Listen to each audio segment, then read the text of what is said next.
Hello friends, welcome to our YouTube channel Voice and Idea, and today we are going to discuss chapter 6 Colonialism and the City, NCERT Class 8 History. तो चलिए शुरू करते हैं. Introduction. 19th century British colonialism transformed Indian cities. जो British colonialism था वो Indian cities में transformed हो गया 19th सेंचुरी में. जो सिटीज़ थी became centre of administration, trade and industry. उस टाइम पे जो सिटीज़ थी वो क्या बन गई थी? Centre of administration, trade and industry.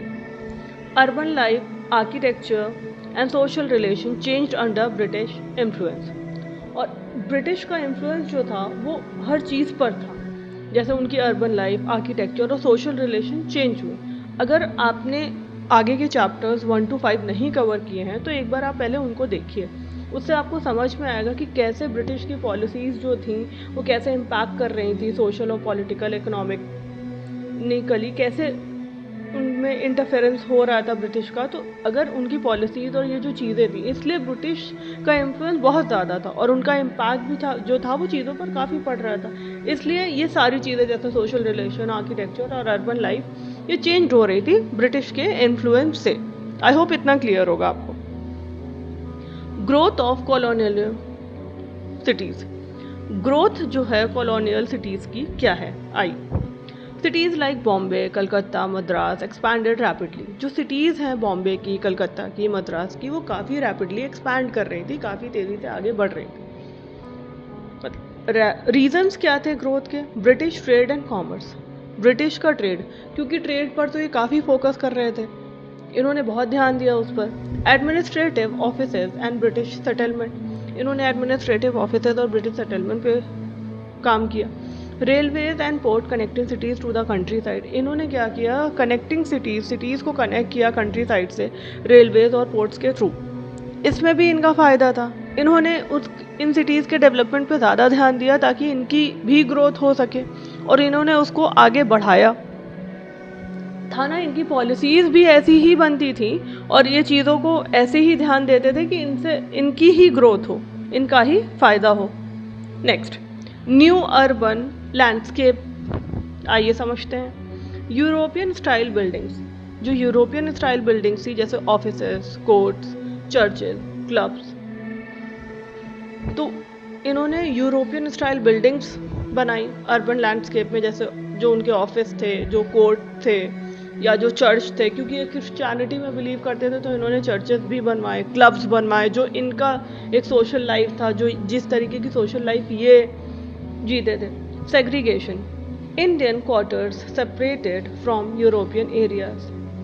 तो इन्होंने एक सेग्रेशन भी किया. जो इंडियन क्वार्टर्स थे वो सेपरेट किए इन्होंने यूरोपियन एरियाज से, उसको सेपरेट किया, अलग करा यूरोपियन एरियाज से.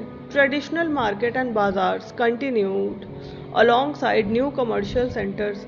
और जो ट्रेडिशनल मार्केट्स थे और जो बाज़ार थे वो कमर्शियल सेंटर्स के आसपास बनाए इन्होंने. Road, bridges and railways improve transport and connectivity. इन्होंने क्या किया? जो ट्रांसपोर्ट फैसिलिटीज़ थी जैसे रोड हो गया, ब्रिज हो गया, रेलवे को इम्प्रूव किया और कनेक्टिविटी और बढ़ाई ताकि लोगों के लिए भी इजी हो जाए और मेन इनके लिए इजी हो जाए इधर से उधर जाना और कंट्रोल रखना हर चीज़ पर.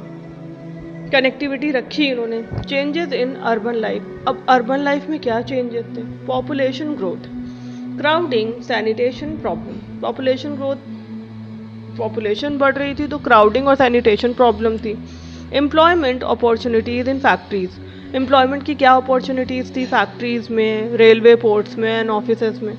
सोशल लाइफ इन्फ्लुएंस करते थे by club, schools, churches, mainly for European. Social life जो थी वो काफ़ी इन्फ्लुएंस था क्लब, स्कूल, चर्चेज, यूरोपियंस के लिए. एम्प्लॉयमेंट अपॉर्चुनिटीज़ भी थी factories, railway, ports and offices में. Indian elite adopted western education and lifestyle. अब इन्होंने जो इंट्रोड्यूस किया स्कूल में, जो कल्चर इन्होंने या जो एजुकेशन इन्होंने इंट्रोड्यूस करी, वही इंडियन एलाइट्स भी अडॉप्ट कर रहे थे.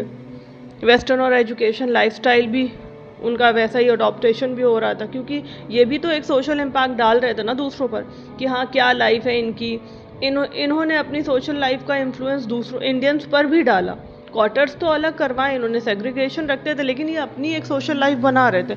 लोग इनकी लाइफ भी देख रहे थे, तो लोग इनको उस लाइफ से, लोग भी, इंडियंस भी इन्फ्लुएंस हो रहे थे, तो इंडियंस भी अडॉप्ट कर रहे थे। Fifth, conflicts and resistance. Resistance का मतलब, आप मुझे इसका मीनिंग क्या होता है ये आप मुझे कमेंट में बताएंगे। खुद भी थोड़ा सा सर्च करिए तो आपको पता चलेगा, और जब आप खुद से थोड़ा सा देखते हैं ना तो आपको भी पता लगता है, फिर वो आपको थोड़ा ज़्यादा देर तक याद रहती है। Cities became centre for political movements. जो सिटीज़ थे वो क्या थे, सेंटर बन गए थे पॉलिटिकल मूवमेंट्स के। कॉन्फ्लिक्ट और रेजिस्टेंस, मैं थोड़ा सा बता देती हूँ। रेजिस्टेंस मतलब होता है जिस चीज़ को आप अपोज करते हो, आप उसे एज इट इज़ एक्सेप्ट नहीं करते हो। और ज़्यादा इसकी मीनिंग जो है आप मुझे कमेंट में बताएंगे। Cities became centre for political movements, protest and social reform.